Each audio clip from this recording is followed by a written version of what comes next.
To achieve supercruise, a fifth-generation stealth fighter like the Advanced Medium Combat Aircraft must sustain supersonic speeds without using fuel-heavy afterburners. That requires an immense amount of continuous thrust. It is a rigid physics constraint. Without a high thrust-to-weight ratio engine, the airframe's maneuverability and radar evasion capabilities are severely diminished. Historically, India has relied on foreign manufacturers to power its indigenous fighter jets, a pattern established during the Tejas program. That dependency has now reached a crisis point. Out of an immediate requirement for 99 American-made General Electric F414 engines, only 3 units have been delivered. This delay pushes back production timelines for both the Light Combat Aircraft Mark 1A and the upcoming Mark 2, affecting the entire aviation sector. Beyond manufacturing, U.S. export controls create a permanent geopolitical barrier, restricting how India modifies or deploys its own defense hardware. This has prompted a pivot towards France, specifically a $7 billion joint venture proposal with the Safran Group. The objective is to develop a new 120 kilonewton class power plant tailored specifically for the AMCA airframe. The strategic value of this proposal rests on the transfer of technology, or TOT. This metric dictates whether a nation gains independent capability or remains a perpetual customer. Comparing the two deals, General Electric offers 80% transfer of technology, while Safran guarantees 100%. The 20% gap in the American deal covers the metallurgical blueprints and manufacturing processes for the engine's core. U.S. laws keep this core technology within GE's proprietary control. This partnership shifts the focus from simple acquisition to domestic control over the engineering data required for fifth-generation flight. In aerospace engineering, knowing how to assemble a part provides no advantage if you do not know how to forge the raw materials. The hot sections of a jet engine are the most closely guarded secrets in the defense industry because they represent the limits of material science. We can locate these zones by looking at the internal architecture of the proposed 120 kilonewton engine. At the front of the core, the compressor stages squeeze air to massive pressures. Behind the combustion chamber, the engine relies on single crystal turbine blades to extract energy from the high-velocity exhaust. These blades operate at temperatures that exceed the melting point of standard metals, while enduring the stress of thousands of revolutions per minute. The U.S. government prohibits GE from transferring the metallurgical blueprints and ceramic matrix composite data required to manufacture these specific high-temperature parts.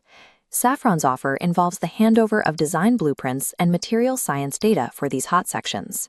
This level of access grants the Indian Air Force long-term operational freedom, as the fleet is no longer dependent on a foreign supply chain for core components. Owning the intellectual property allows domestic engineers to modify or upgrade the engine for future aircraft without seeking foreign authorization. It also ensures that a foreign government cannot veto India's future export sales of the AMCA to third parties. Securing full ownership of the engine core ensures the Air Force can maintain and evolve its fleet without seeking foreign permission for every upgrade. Shifting from the physics of the core to industrial production reveals a major timing challenge.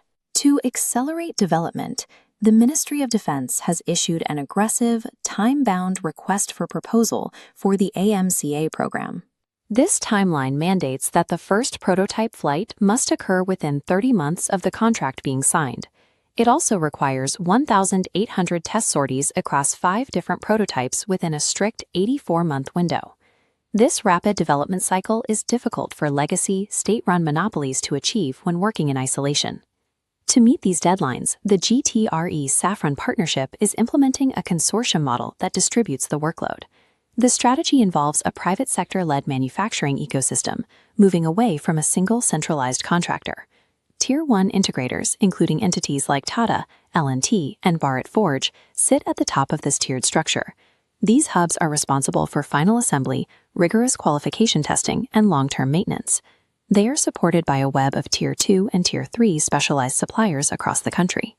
These smaller firms handle high-value tasks, such as precision machining and applying thermal barrier coatings to turbine blades. The 84-month mandate is designed to force the creation of a permanent aerospace manufacturing base within the Indian private sector. The engineering behind the 120 kilonewton engine extends beyond flight, reaching into the strategic needs of the Navy. Through aeroderivative technology, the work done for the AMCA acts as a force multiplier for maritime propulsion. The core principle is that the gas generator of a jet engine can be modified to drive a power turbine for a ship. This modification process involves removing the bypass fans and attaching a multi-stage power turbine to capture the exhaust energy. A 120 kilonewton aerospace core translates to approximately 25 to 30 megawatts of marine power. This energy output places the design alongside established global standards, like the General Electric LM2500 and the Rolls-Royce MT30. This class of power is required for frontline surface combatants, specifically guided missile destroyers and frigates in the 6,000 to 9,000 ton range. In the future, this domestic technology could provide the sustained power required for India's next generation of aircraft carriers. Adapting an engine for the ocean requires marinization, hardening the core against saltwater corrosion. It also requires adjusting the combustion system to run on unrefined, high-sulfur marine diesel fuels instead of refined jet fuel. GTRE and Safran will engineer specialized ceramic coatings and robust combustion liners to survive these oceanic conditions. Mastering marinization ensures that the Navy's frontline fleet is protected from the same supply chain blockades that have affected the Air Force. The $7 billion partnership functions as foundational infrastructure for an independent aerospace industry. This dashboard illustrates the reach of this single technological program. Both the fifth-generation aircraft and the advanced naval ships are supported by this shared technical base. Using a sovereign architecture simplifies maintenance and logistics across the entire military structure. Owning the intellectual property for this core prevents foreign sanctions from disabling these specific defense platforms. Defense self-reliance is impossible if a nation only assembles foreign components under license. Independent control requires mastering the underlying physics and the supply chains required to produce them. The 120 kilonewton engine serves as the physical foundation for independent air and naval power for the next 50 years.